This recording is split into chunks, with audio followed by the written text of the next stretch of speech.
कथावाचक की जात होती है।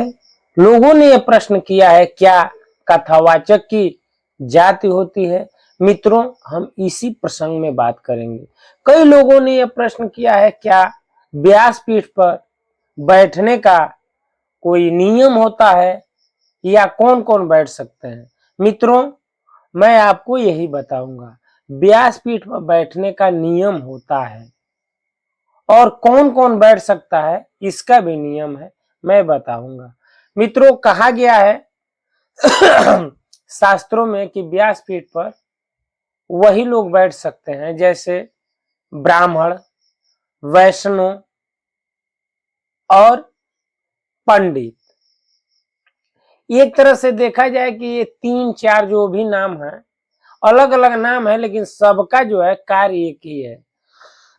मित्रों, ब्राह्मण बैठ सकता है।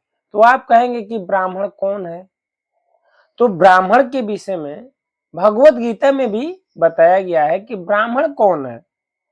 कहा गया है भगवत गीता के अनुसार, ब्राह्मण वह है जिसमें शांति हो, इंद्रियां संयम हो, तपस्या हो, पवित्रता हो, ज्ञान हो, बुद्धि हो, विश्वास जैसे गुण हो।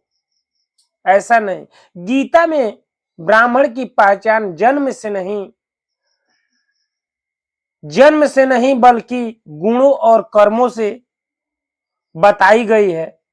इसका मतलब है कि कोई भी व्यक्ति, चाहे वह किसी भी जाति या वर्ण में जन्मा हो, अपने गुणों और कर्मों के आधार पर वह ब्राह्मण बन सकता है। मित्रों, ब्राह्मण बन सकता है। तो आपने देखा भगवत गीता में भगवान ने क्या बताया कि ब्राह्मण वह है जो संयमी हो, ब्राह्मण के मुख बिंदु पे शांति टपकती हो, उसकी इंद्रियां सही